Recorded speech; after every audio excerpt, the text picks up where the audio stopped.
Šiandien matysite. Panevėžyje bus vykdomas Pušaloto gatvės remontas. Bibliotekoje Šaltinėlis išskirtinė karpinių paroda.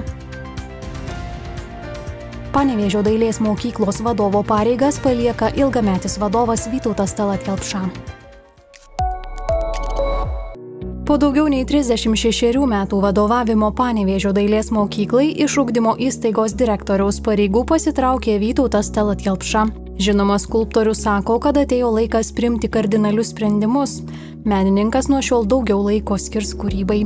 Ilgametis dailės mokyklos direktorius iš užimamų pareigų pasitraukė vasario 1 dieną. Vasario 7-ąją Panevėžio miesto savivaldybė paskelbė konkursą Panevėžio dailės mokyklos direktoriaus pareigoms eiti. Pretendentai dokumentus gali pateikti iki gegužės 15 dienos. Galimas pareiginės algos koeficiento intervalas 2,2, o pagal piniginę išraišką tai būtų nuo 3934 eurų iki 3970 eurų. Pretendentų atrankos posėdžio data gegužės 30. Šiuo metu įstaigai vadovauja direktoriaus pavaduotoja ugdymui laikinai atliekanti direktoriaus funkcijas Gražina Danasienė.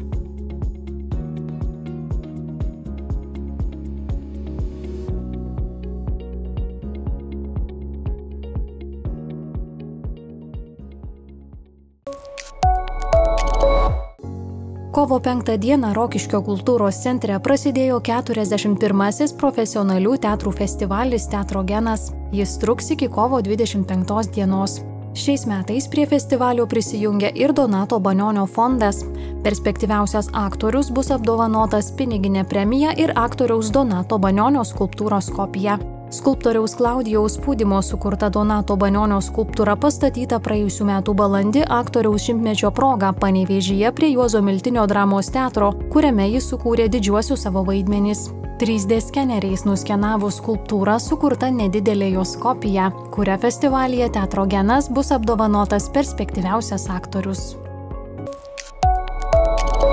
Kovo mėnesį Panevėžio Elenos Mezginaitės viešosios bibliotekos padalinyje Šaltinėlis eksponuojama Lietuvos rekordininkės popierinių raižinių meistrės Ingos Grinskytės Gulbinienės popieriaus karpinių paroda Netobula.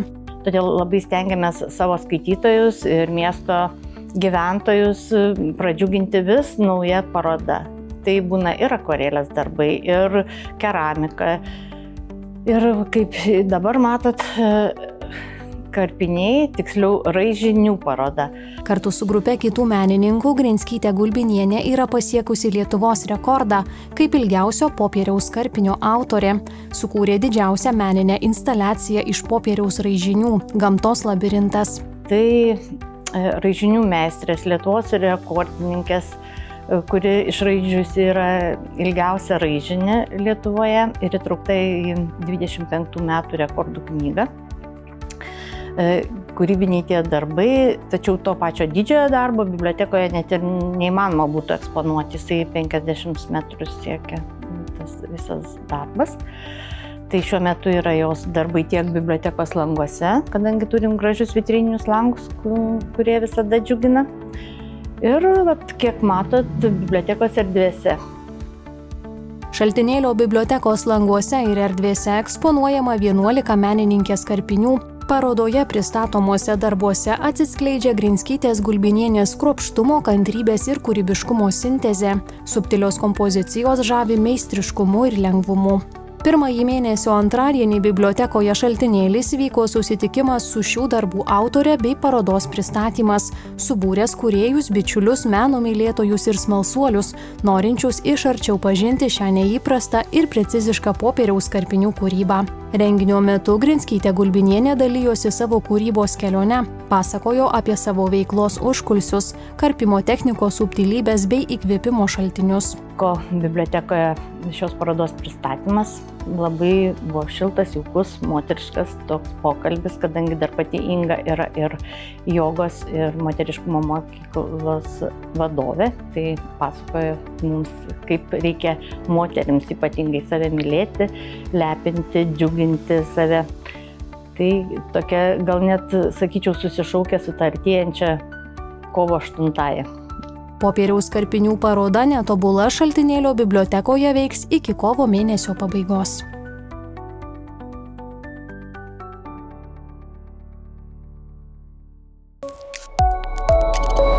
Panevėžyje bus vykdomas Pušaloto gatvės atkarpos kapitalinis remontas. Remonto darbai bus vykdomi Pušaloto gatvės dalyje nuo Žiedinės sankryžos su Nemuno, Kerbedžio ir Janonio gatvėmis iki geležinkelio pervažos. Šią Pušaloto gatvės dalį planuojama uždaryti kovo 17 dieną.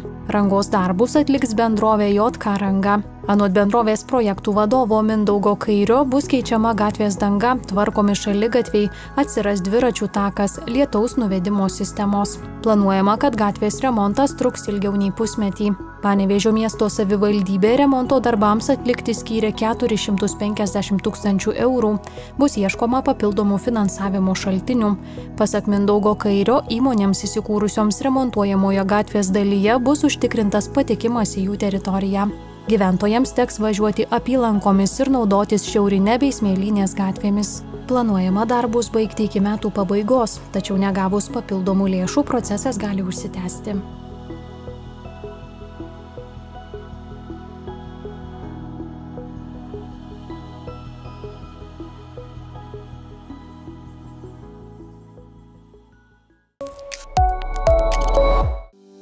Praėjusią savaitę Lietuvoje nukrito vidutinės dyzelino ir benzino kainos. Lietuvos energetikos agentūros teigimu dyzelinas atpigo 1,2%, o benzino kaina nukrito 1,1%. Palyginti su ES šalių vidurkiais, mūsų šalyje benzino vidutinė kaina mažesnė 12,3%, dyzelino 1,5%.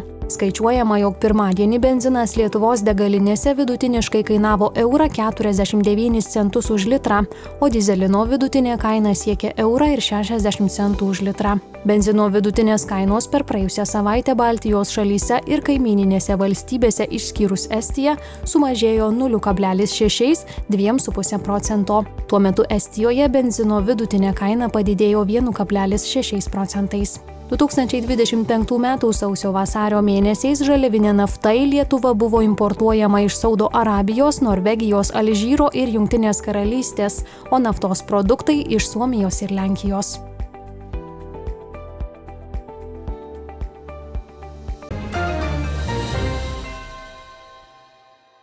Panevėžyje sužalotas policijos pareigūnas. Incidentas įvyko Čiobrelių gatvėje dėl smurto artimoje aplinkoje sulaikant 1978 metais gimusį vyrą. Jis sužalojo 1984 metais gimusį Panevėžio policijos pareigūną. Vyras suteikus medicininę pagalbą gydomas ambulatoriškai. Dėl įvykio pradėtas ikiteisminis tyrimas. Į policiją kreipėsi vyras, kuris pranešė, kad iš sodybos Panevėžio rajone Berčiūnuose pavogta žoliapjovė, kirvis, kampinis šlifuoklis, motoblokas, rankinis hidraulinis donkratas ir elektrinis kompresorius. Panevėžietis patirtus nuostolius įvertino daugiau nei 1000 eurų. Nenustatytas vyriškis iš vaistinės esančios Panevėžyje Ukmergės gatvėje pavogė įvairių prekių. Padarytas 407 eurų nuostolis. Panevėžio policijos pareigūnai pradėjo ikiteisminį tyrimą dėl vagystės. Vis labiau aktualu ieškoti tvaresnių būdų keliauti mieste. Vieni renkasi pasivaikščiojimus, kiti keliones autobusu. Ar nemokamas transportas paskatintų panevėžiečius rinktis tvaresnį keliavimo būdą? Kaip manat, ar viešasis transportas turėtų būti nemokamas? Manau, kokia dabar yra kaina, tai nieko čia baisaus, galim susimokėti kol kas. O nemokamas tai, jeigu bus, tai labai gerai. Jeigu ne, tai ir dabar gerai. Tokiam seniam turbūt turėtų būti nemokamas. Manau, kad taip. Nors nevažinėjo aš juo. Jeigu bus nemokamas, tai tada autobusų nebus. Ane? Kodėl taip galvoja? Taigi jie neturės už ką išlaikyti savęs. Teisingai? Būtų gerai, kad nemokamas, bet mane 80% mane taip labai aktualu taip jau. O galėtų būti? Kodėl taip galvoja? Aš nesinaudoju, bet daugiau naudočiaus. Daugiau žmonių važiuotų viešojų transportų, mažiau terštų gamtą. O kaip dažnai naudojatės viešojų transportų? Kiekvieną dieną skaitykis. Aš retokai. Vasarą važiuoju su dviračiu, o žiemą su viešuoju. Tada, kada šalta, nenoriu mašinos, kur drožt langų. Tada, kada neturiu mašinos. Šiaip stengiuosi naudotis. O ką manot apie miesto viešojo transporto paslaugas? Neblogai. Gerai manau. Esat patenkinta? Taip.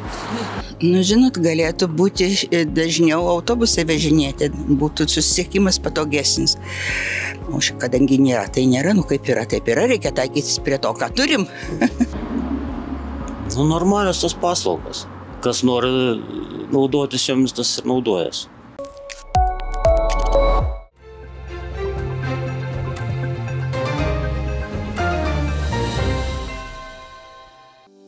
Jau rytoj, penktadienį, kovo 7 dieną, jūsų laukia naujas vienintelio Panevėžio rajono laikraščio Tėvynė numeris. Kaip ir kiekvieną savaitę, skaitytojai Tėvynėje ras aktualių straipsnių, nuotaikingų istorijų, laisvalaikio skaitinių ir kitos naudingos informacijos. Ramygalos Švento Jono Krikštitojo parapija dėkoja Angelei Kėlieniai, kuri 8 metus vadovavo Caritas organizacijai.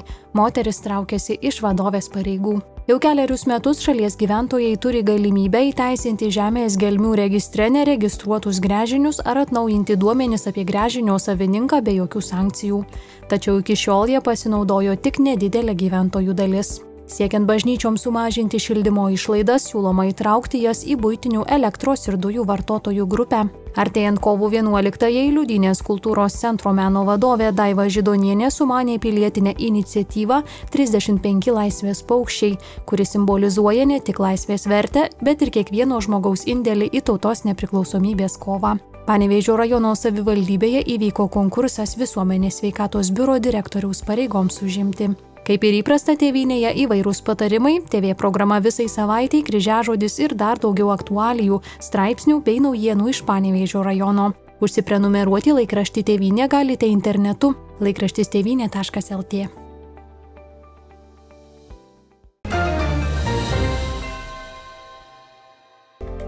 Penktadienį kritulių nenumatoma, vėjas pietvakarių, naktį 8–13, dieną 50 m/s. Temperatūra naktį nuo 1 laipsnio šalčio iki 4 šilumos, dieną 11–16, pajūryje 8–10 laipsnių šilumos. Šeštadienį kritulių tikimybė maža, vėjas naktį silpnas, diena pietvakarių vakarų 4–9 m/s. Temperatūra naktį nuo 4 laipsnių šalčio iki 1 šilumos, dieną 12–17, vakarinėme šalies pakraštyje 8–11 laipsnių šilumos. Sekmadienį kritulių tikimybė maža, naktį ir rytą vietomis rūkas, vėjas naktį silpnas, diena rytų pietryčių 3–8 m/s. Temperatūra naktį nuo 3 laipsnių šalčio iki 1 šilumos, šiauriniuose rajonuose vietomis 2–4 laipsniai šilumos, diena 11–16, kai kur 8–10 laipsnių šilumos.